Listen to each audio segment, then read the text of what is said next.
I was diagnosed with sleep apnea. Alcohol just dysregulates all organs, functions, and systems in your body. So, a couple drinks can decrease sleep quality by 40%.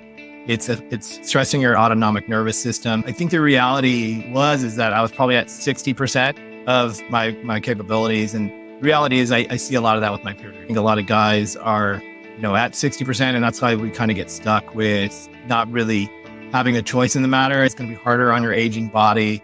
And, the reality is a typical dude that's drinking 10 plus drinks a week, we're talking a rewired neural circuitry. So your baseline normal, even if you didn't drink for 3 or 4 months, would be higher stress, higher anxiety, and lack of impulse control. We're not Viagra deficient or whatever the pharmaceutical is. Diet, it's 99% is diet and lifestyle.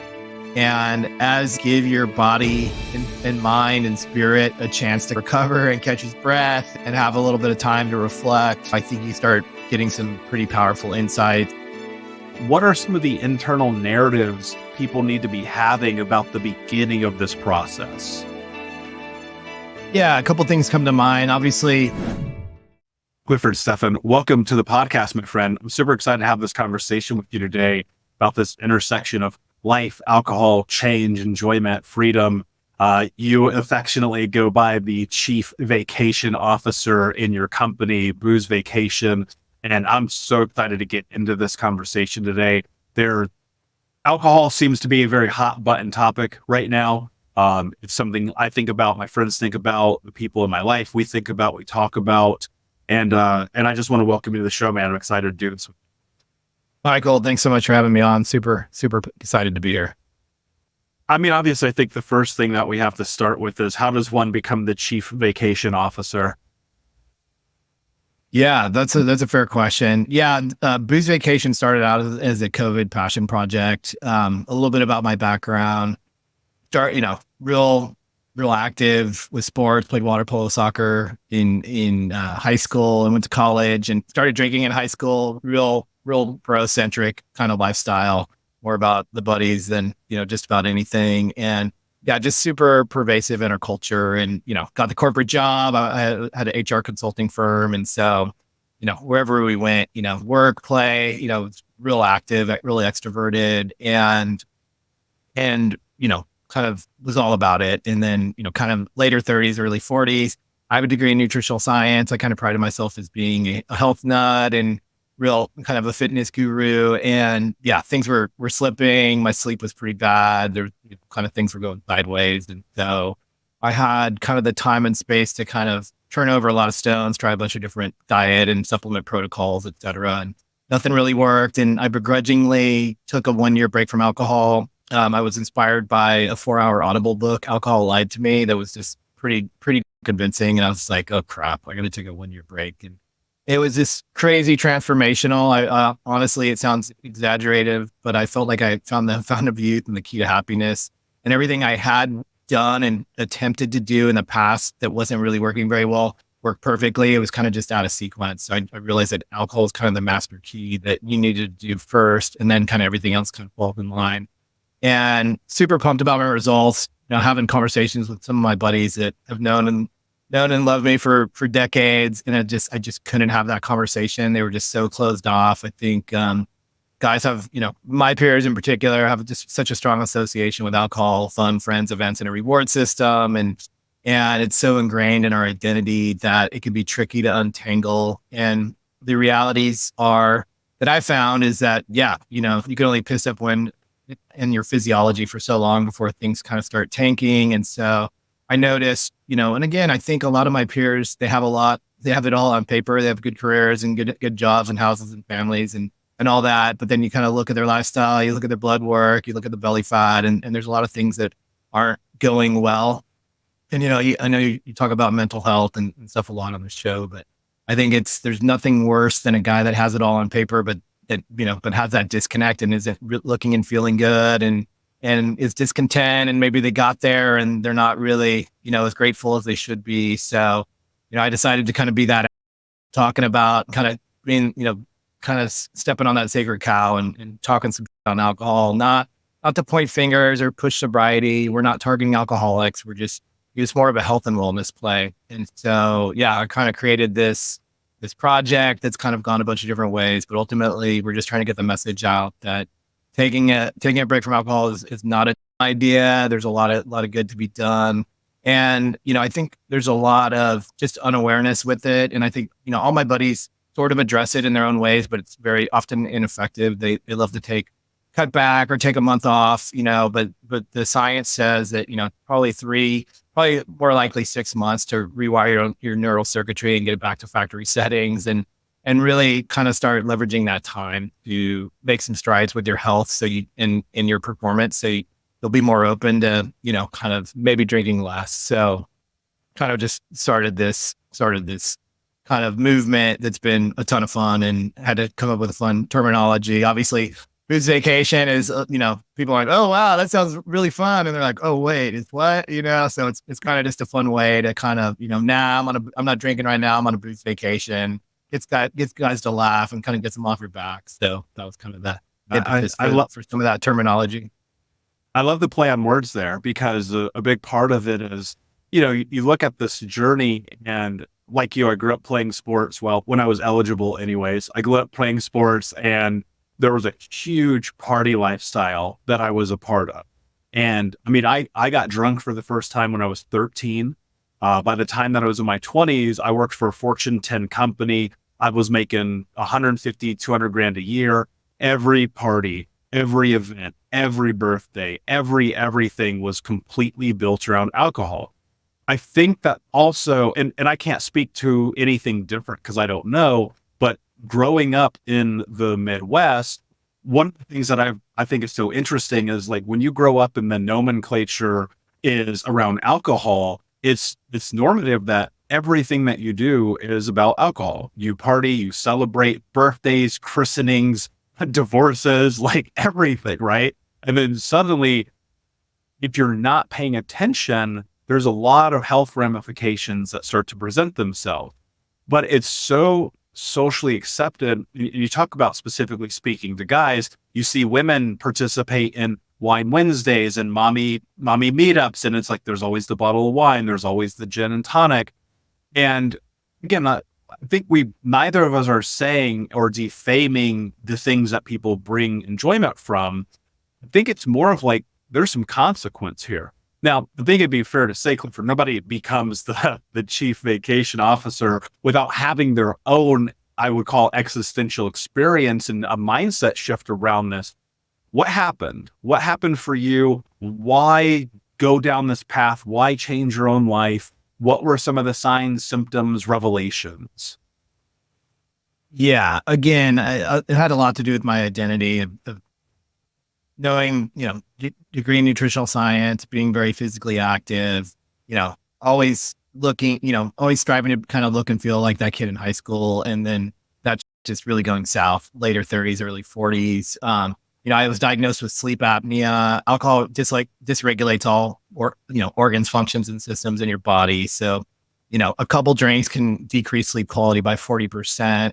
It's stressing your autonomic nervous system. So you're over breathing. And so you start getting obstructive sleep disorders. You start compensating with too much caffeine, it just on and on. It's just really negatively affecting all, systems. And, I kind of knew that the CPAP machine wasn't my answer. And so, like I said, but that was a big one. Just, for decades, not sleeping well is, when you're trying to like work out and be active, it really drains on you. And yeah, you just get poor results. You don't look and feel your best, ton of brain fog. So yeah, just precipitating, again, not technically having a drinking problem was creating all kinds of problems. And again, I think that's par for the course with wear and tear and regular alcohol use, regulating pretty much any system you could think of. I assume, was it also impacting like your relationships? Was it impacting business? Because I asked this question because I think life is kind of bucketed into health, wealth, and relationships. And I think if you don't have one, you kind of lose the others. Were you seeing like a downstream impact on this? Oh yeah, no, I had a presentation. I have a compensation consulting firm based in Silicon Valley. So I design employee and executive pay plan. I was presenting to a client at some fancy resort in Palm Springs, something, I've done a million times that I could do with my, brain tied behind my back and, just crappy sleep. And I just really screwed up that meeting and kind of like, that was a pretty big wake up call. And yeah, I mean, when it comes to, you know, poor sleep, poor diet, your stomach hurts, your brain is foggy. Does that, you have less energy, you have less empathy for your partners. Does that affect your relationships? Hell yes. And, does alcohol crush testosterone directly? Yes. Does it affect all of your hormones when you're not getting restorative sleep, like dopamine and serotonin and testosterone and all these things? Yes, it does. So, yeah, I mean, I think the reality is that I was probably at 60% of my capabilities. And the reality is I see a lot of that with my peer group. I think a lot of guys are, at 60%. And that's why we kind of get stuck with not really having a choice in the matter. It's kind of like, hey, what brand am I going to drink? But I'm not going to stop drinking it because, you wind up asking the wrong person because you're kind of always in these diminished states. So it's complex and tricky, especially in our society where, as you mentioned, it's just part of our culture. It's part of everything. And so, ultimately booze vacation is about kind of a reset because when you don't ever take a purposeful break and figure out what it's like to look and feel 100%, to learn how to have fun and relax without it, you're pretty stuck. And alcohol is going to be everywhere. So it could be a pretty tricky equation to ever solve. And the reality is, since everybody's doing it, there's, supposedly there's safety in numbers. You can attribute bad blood work and cardiac events and all kinds of stuff to stress and wear and tear. But alcohol is really bad at eroding your diet and lifestyle, as well as negatively affecting a bunch of systems directly. So it's really predictive and it's really pervasive where it's pre-disease states are becoming more chronic disease states in guys 40s. So it's a time sensitive issue. So I'm a little bit of Chicken Little, kind of saying the sky's falling because I'm just not cool with losing any of my buddies to big chronic disease events, because then it's a different game that you play with your checkbook and your doctor and your pharmacist, and it's not very fun. It's very expensive, and you don't get great results. I heard Dr. Amen once say that no alcohol is the right amount of alcohol to be consuming. And I thought that was really fascinating because it does impact and affect every single facet of the human body, your brain, your heart, your lungs, your kidney, your liver, especially your liver, right? Your gut health, your microbiome, your vision, your hearing. Like, I don't know that people truly appreciate the fact that alcohol is actually poison, right? And if I gave you a bottle and I set it in front of you and it had like the old cartoony times, it had like an X on it, and I was like, this is poison, you wouldn't drink it. But marketing and branding plays such a huge role in alcohol consumption. I would be willing, and there's nothing I can found this on other than conjecture, my own at that. I'd be willing to bet if we removed alcohol advertising from television, you would see these alcohol companies go bankrupt overnight, right? Because I don't remember, I was actually having this conversation, Clifford, with somebody pretty recently, and I was thinking about my 20s. I'm a high performer in terms of business, right? I've got that locked in. Things are going well. My health is garbage. My relationships are garbage. Again, thinking about health, wealth, and relationships. And I was talking with my friend about this realization I had that I don't have a single life-changing, life-affirming, unbelievably happy memory that actually included alcohol, because there was always on the backside of it maybe a little bit of haze or some brain fog, or, can't get off the toilet because you had a few too many whiskeys, or you got in a fight with your boy or your family or your partner, because like you mentioned, you lose empathy in it. And I think one of the things that happens is we've just become so conditioned to the idea that alcohol should be the thing that we use to catalyze us and galvanize us around everything, especially in Western culture. So I'm wondering, like, what becomes like the replacement, right? You're hanging out with the boys, you're at the barbecue, it's like, let's crack one, or you're celebrating the graduation and you're like, okay, let's get the bottle of wine. Like, I think part of the fear is people just actually don't know what to do.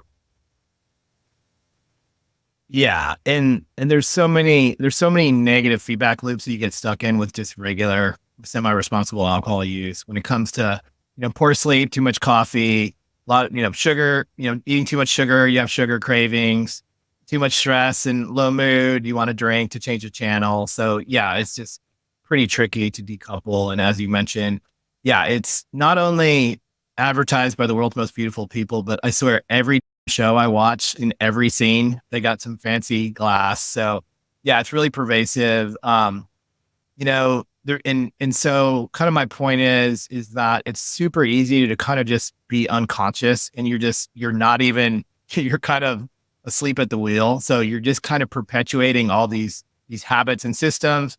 Typically when you're these negative states and you're just trying to like eke out a little bit of, fun and pleasure, which is typically, kind of bad diet and bad habits and sitting around on the couch. And so by taking a break, and again, we're not saying, hey, take six, our basic vacations are 3 to 12 months, but we're saying, hey, really get after improving all these different systems like sleep, diet, fitness, mindset to really kind of just maximize your gain. So there's really just a ton of transformation that's occurring where you're looking better, you're feeling better, you're screwing better, you have more money, you're less stressed.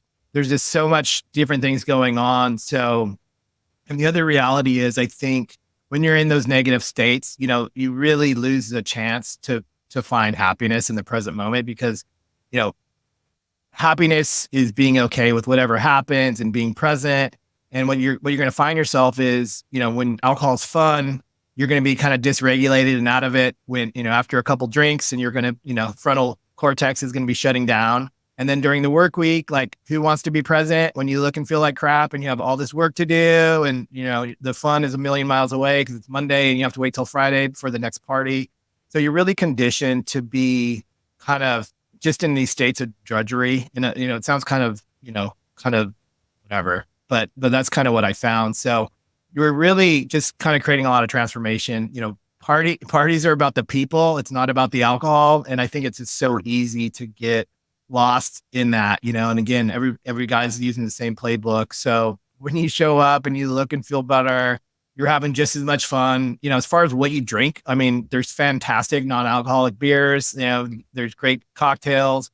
Drink whatever the hell that tastes good. Don't drink a soda because we're, kind of trying to clean up our and restore our health. But, there's kombucha, there's a million different things. And what you'll find is when you get out of these, when you learn how to do it, you're looking and feeling good, and essentially you're breaking, alcohol works really well when you're regularly drinking it. And when you stop drinking it, it stops working, and so you don't have that same need. You don't need to change your state. Your state's actually pretty good. And so, but yeah, it does change. There's always trade-offs, it's like you can, you're not going to be at the party till 4 a.m. chasing your blood alcohol level, just, drunk out of your skull and, finishing off a pizza, go home at 12 and go have some sex and then get after it over the weekend and like crush it, and do more than your buddies are going to do like, all weekend long in 4 hours, it's just, there's trade-offs. And so, really about reimagining and primarily just really restoring your health while you can. We want guys to improve their shelf lives by a good 10, 15 years, improve their performance. And ultimately they can do whatever they want to do as far as, after their vacation. But yeah, probably about 25% of the guys can continue rocking their vacation and the other guys will drink a little bit, but less and for different reasons. And it's just not so habitual. Yeah, and I think that's the big part about it, like move away from habit. Because if you look at it like anything, drinking is a habit, like alcohol is a habit, drugs are a habit. Like so much of it is when we have our dopamine and our reward centers being hit by this action, what do we want? We want it more. We want it more. We want it more. And then eventually to get the same hit requires an exponential amount of the same product, right? This is why you see people who they start with one Xanax needing 5. Right. Because that is the nature of the human body and the biological experience that we're having. And I think that when I kind of like traced back and I look at my own journey, it was in these moments where as an entrepreneur and building my first companies when I was in my mid-20s, dude, I would wake up hungover and be like, I don't want to do anything today. I can't do anything. oh, I've got to redo all the things I did, right? Because of the impact, because life is so much about balance and equilibrium, and there's always a trade-off. And unfortunately, part of the trade-off of having what we would call fun is waking up the next day and feeling like complete. Here's the hard part. When feeling like becomes the habit, you're trapped into this vicious cycle. So I'm curious, where do people come into the work with you? Right? Where am I at, generally speaking, in my life, where I'm like, actually, I need some support. Maybe I'm not an alcoholic. Maybe I'm not a super party animal, but the habit is negatively impacting my life. I need support. What do those people look like when they're coming to get ready for a vacation?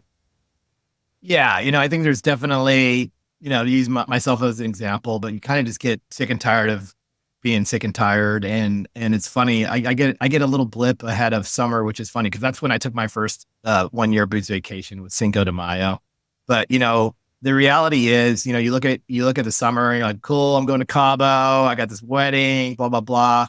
And then you're kind of like, oh man, it's gonna, the beatings are gonna continue and morale's probably not gonna improve when it comes to just, it's just, it's a lot of work. It's a lot of work. It's like alcohol works, but it's a lot of work and you get worked in the process. And so I think people it's funny, guys like to play with their alcohol use, and they like to play with their health as well. It's like, hey, I don't want to go to the doctor and get bad blood work and maybe get a pill that will make me feel like crap. And so I think we tend to try to, hit the snooze on that and put our head in the sand while we can. But I'm trying to just kind of have some straight talk conversations around, the importance of doing it. And guess what? You might actually like looking and feeling and performing better and still kind of, there's weed, there's nicotine. It's not like, it's a sobriety club or anything. Like guys are going to do what they're going to want to do. But, I think typically it's, I think in particular, men of success can be really kind of pigeonholed in a way because it's like, hey, you're doing great. Your stock's worth this, or your company's crushing it. You need to go on vacation. We need to go to this party.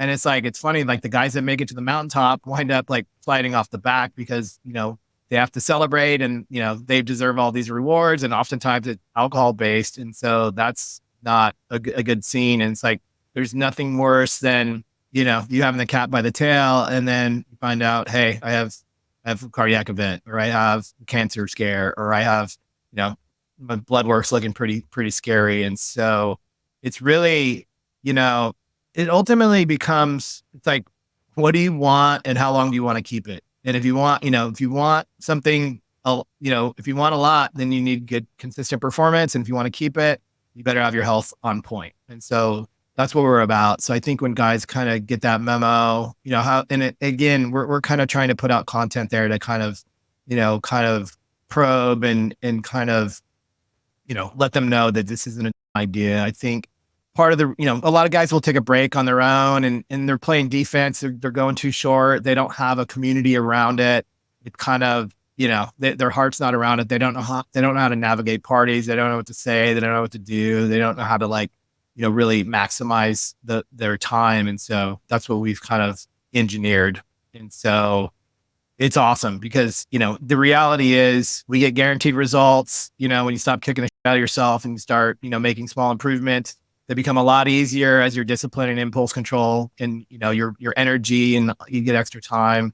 It's really easy to make really, really significant gains. Then you have momentum going. Then you have, some stories to share and you want to, again, it's not like we're telling people to like bang the drum and tell people what to do, but I think the reality is there's a lot of pent up need for our solution and a lot of guys can really use this and it's a time sensitive need. So when you do show up to parties, people are like, whoa, you're drinking a non-alcoholic beer? What's that all about? Type of thing. So there's a lot of interest. So you have a lot of interesting conversations and even, like I said, even guys that I wouldn't think in a million years would be interested in it. Like I see them 6 months later, they're drinking a non-alcoholic beer. And it's really fun to share.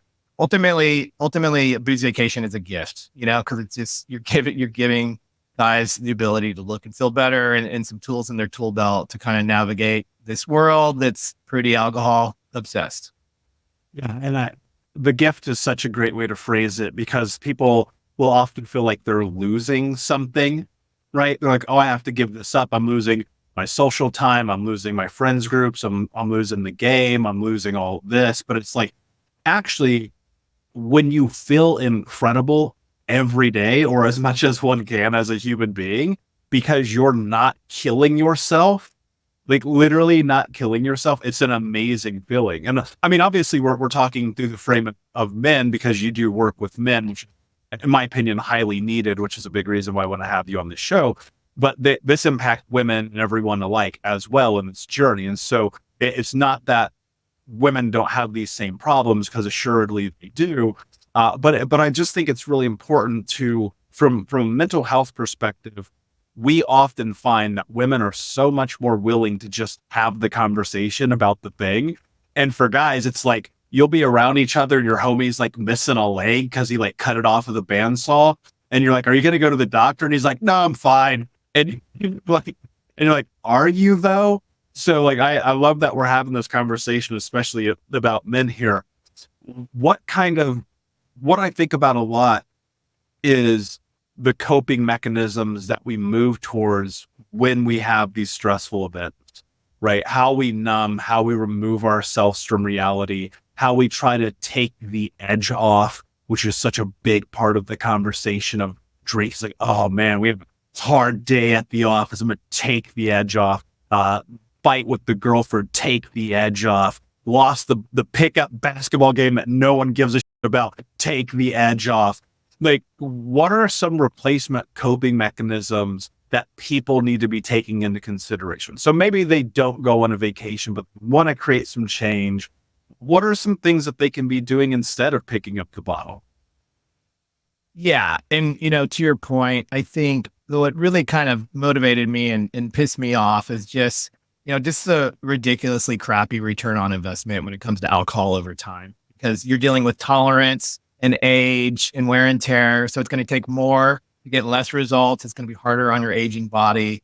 And, the reality is a typical dude that's drinking 10 plus drinks a week, we're talking a rewired neural circuitry. So your baseline normal, even if you didn't drink for 3 or 4 months, would be higher stress, higher anxiety, and lack of impulse control. So I don't think people realize how deep that rabbit hole goes when it comes to just, so when you're talking about, the stress, and in particular, it's funny, like you start having a beer every night, it's funny, your body is a perfect system that, you're continually dysregulating with regular alcohol. So when you're, drinking every day at 5 o'clock, having a beer or two, your body kind of is getting dysregulated and it's kind of like calming you down, but your body is kind of anticipating that you're going to calm down. So it'll rev up the other area. So, that's why you get anxious when you're not drinking. So I think people just don't realize how manipulative and how kind of, again, deep that rabbit hole goes. Even if you're only going big on the weekends and you're clean during the week, it's still enough to kind of dysregulate so many different systems, and how much sugar you take and how much caffeine you drink, and a lot of diet and lifestyle stuff. So it can be quite tricky to kind of, really even understand what the hell's going on. But, it's so, as far as what I'd recommend, like what I don't recommend is cutting back or taking a month off. It's not enough time. It's very defensive. Take a big boy break, take a minimum of 3 months, ideally 6. And, it really is going to depend on your background and how much you've been drinking and how much wear and tear you have and how old you are and all those different things. But if a guy's not ready to take a break yet, totally get it. I think it's just really important to start consuming some information around, really what you're up against and the hundreds of ways that alcohol's completely screwing with you, and just, how you're kind of setting yourself up for, a big bag of problems that no self-respecting dude would ever want. It's crushing testosterone. It's kind of rusting your cardiovascular system. So it's going to be pretty tricky to have a nice erection if your cardiovascular health is poor and your hormones are poor and you're not performing at your best and looking and feeling your best, and it's tanking your drive and libido. So it's like anything, ultimately it's like Booze Vacation can deliver the beer commercial that they promise but can't quite deliver on, because we're gonna have you looking and feeling better and more relaxed and better performance and more money in your pocket to go check out different things. So I think people just need to understand really what they're up against. And you know, I think the program of alcohol being fun and events, I think it really likes to get you in states of like predicting the future and how it's going to be so drab and you're never going to be have fun again and you're going to lose your identity.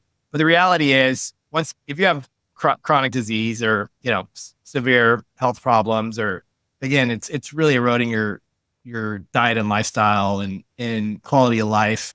It's you have to make some decisions, and you have to think you have to think about yourself and ultimately what you want and in your performance, and that requires you to make some adjustments. And I think the reality is a lot of my peers, myself included, kind of had an operating system that was probably formulated in high school, that alcohol's fun and let's go have a wild time and let's go cause some trouble and see what we can get away with. And I think a lot of guys pride themselves on being that dude in high school. And if you want to be that dude in high school, like I surfed 10-foot waves in Nicaragua for my 50th birthday. That was pretty awesome. That's exactly what I'd want to do in high school. And that's what I was doing now. So, ultimately it's really about, like you said, health is wealth. And if you don't have your health and your performance, like you're going to turn into some old guy cliche, and alcohol is really going to accelerate aging and stuff like that. So you just really need to, the more educated you get, the harder it is to unsee, and so the more likely, and again, you don't need to make any lifetime declarations. You don't have to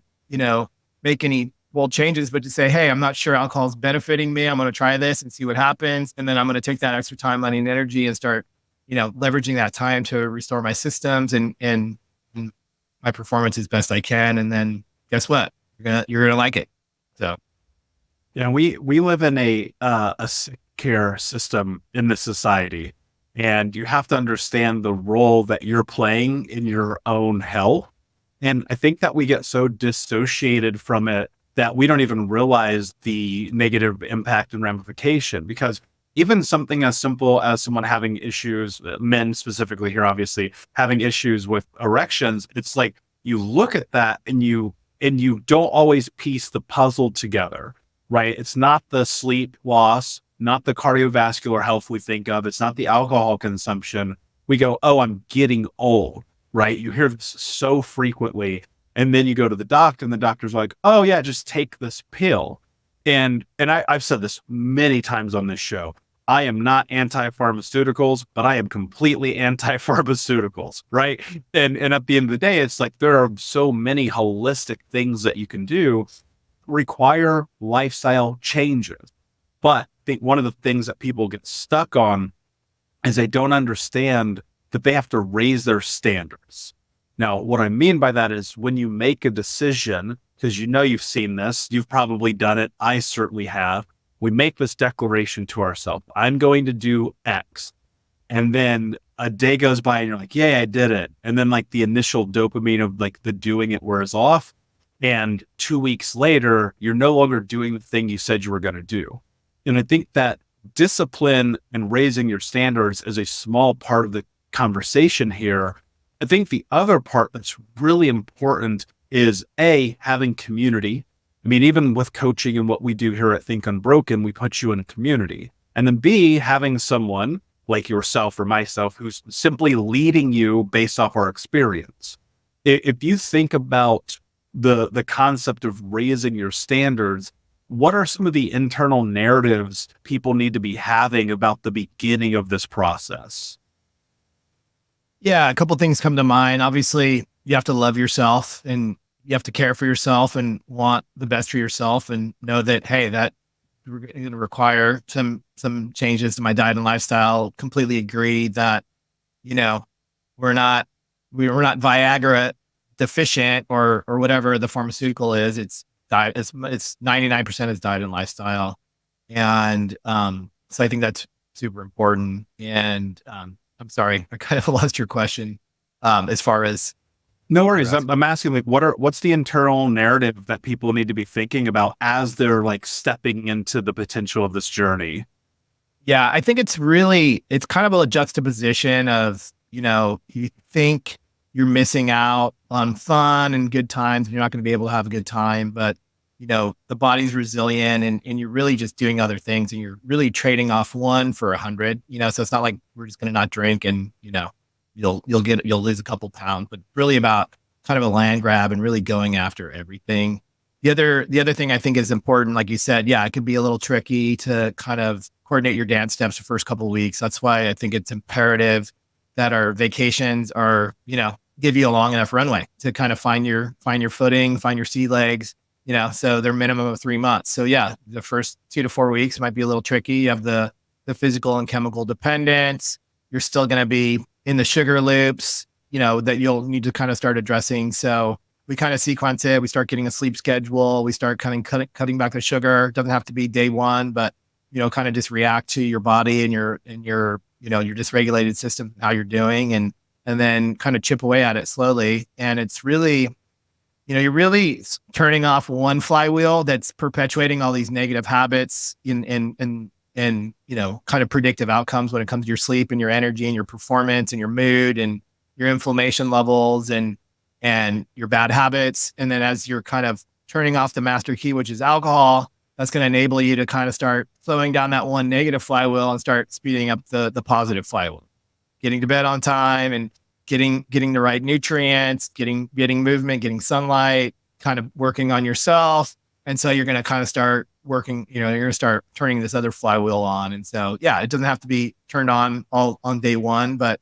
guys need to, kind of feed and care for themselves and be kind to themselves, because it could be a little tricky and awkward initially, and then leverage our community and just start chipping away. And by having that long enough runway, you'll figure it out. And so, and guys are going to have different goals in mind, but yeah, we're all about kind of improving everything and giving guys the tools that, once their vacation's over, they can kind of, fend for themselves and have a lot of tools in their tool belt, whether they're trying to lose weight or gain muscle or improve their performance or be more mindful or whatever. And just kind of showing them how they could do that. And then again, they can always revisit, take another vacation later. And then it'll be easier. So there's, the more vacations you take, the more you learn, the less you'll drink long-term. So it's all just kind of some basic building blocks that we want to equip guys with. And ultimately what it's doing is it's giving guys a choice. That doesn't really seem like they have much of one in this current system. When you kind of led that off, you mentioned self-love. What does that journey look like for you personally? Yeah, I mean, I think that's at the core. I mean, I think a lot of things need to, and it sounds kind of squishy and probably something I wouldn't say in my 20s or 30s, but I'm 50, almost 52. But yeah, I mean, it's really about, you have to love yourself to love others, and you have to be good to yourself to be good to others. And so I think it's just, yeah, it's important. That's a tricky question, but that might just sound a little off the cuff, but yeah, I think that's some of the core tenets that you hear over and over again. So I think there's obviously some truth, wisdom, and I think it's good to have some simple goalposts, kind of tie your bandwagon to. I think that's always a solid one. Did you feel like, because I think that this narrative, I want to stay here for a second because I think it's incredibly important. There's not a lot of conversation in the ether of society about men loving themselves, right? And you hear this with women constantly, right? Love yourself, girl, do this, do that, blah, blah, blah. But for guys, you don't really hear that. You hear man up, don't be a, which respectively, sometimes those things do apply. Let's be very clear about that. But generally speaking, the core tenet of all of that is kind of the showing up for yourself. When you think about that in terms of your life and the experience that you've had, like, what were the areas that you weren't showing up for yourself that you have now that has maybe built up that confidence of self-love, of like appreciation for who you are? Yeah, I mean, when I was drinking regularly and had a hectic schedule, wasn't sleeping well, I was just really foggy. Like I said, I was kind of unconscious to a lot of, I think, just a bunch of bad habits. And so you're oftentimes finding yourself in a negative state, low energy, your stomach hurts, your head hurts, you don't feel at your best. And so it's pretty tricky to kind of just be mindful and kind of be aware of big picture, what the hell's going on. And as you, give your body and mind and spirit a chance to kind of recover and catch his breath and have a little bit of time to reflect, I think you start getting some pretty powerful insights. I've read quite a bit of, kind of just mindful spiritual stuff like Eckhart Tolle and Miguel Ruiz and stuff like that. I think there's a lot of wisdom in just understanding our kind of caveman brain and this kind of day and age. And it's tricky, but yeah, there's a lot of things that just aren't intuitive and they're not really talked about in our society. It's kind of like financial awareness or something like that. There's just so many things that, you would think would just be kind of common sense, but they're not. So yeah, like I said, you have extra time, money, and energy. And I was leveraging some of that to learn more about some stuff like A New Earth by Eckhart Tolle is really, really killer. There's just a bunch of information from, in podcasts like yourself, there's just so much wisdom to take in and process. And I think it's really helpful. Before I ask you my last question, can you tell everyone where they can find you and learn more? Yeah, boozevacation.com. And we have some different challenges guys can take. And if you want to start a free vacation, we can download a free guide. But yeah, check out boozevacation.com. Love that. And guys, go to thinkunbrokenpodcast.com where you can find that and more in the links for the show. My last question for you, my friend, what does it mean to you to be unbroken? Something that jumps out is just kind of just freedom of choice, freedom of mind, and the freedom to get away from powerfully addictive depressant carcinogen that you find everywhere. And I think there's a lot of freedom and insights and richness to kind of restoring your health, relearning socially and at work, kind of how to navigate and have fun and have still be wild and without the alcohol. And so I think that's just such a powerful gift. And it just really, I'm not saying it's going to solve all your problems, but it's really setting the table and the foundation for, better performance, better mental resilience, better moods, better hormone levels, better, you're just really setting the table for optimal outcomes versus kind of getting stuck in a lot of negative states and feedback loops that are super common in our system where, it's all about coffee and the bagel and the happy hour and the pizza and, convenience and Netflix and all that. So I think there's some opportunities to zig where others are zagging. I love that, man. I couldn't agree more. Like freedom comes through the discipline of creating these changes in your life. And maybe you need a little vacation. Maybe you need a long vacation. That's something that you've got to figure out. But what I would say to tell in this is if your life isn't what you want it to be, you need to start asking yourself why. And I think that you may be surprised when the answer becomes it's alcohol. My friend, thank you so much for being here. Unbroken Nation, thank you guys for listening. Please share this with someone who needs it, because remember, every time you do, you're helping others turn their breakdowns to breakthroughs, traumas to triumphs, and to be the hero of their own story. And until next time, my friends, be unbroken. I'll see you.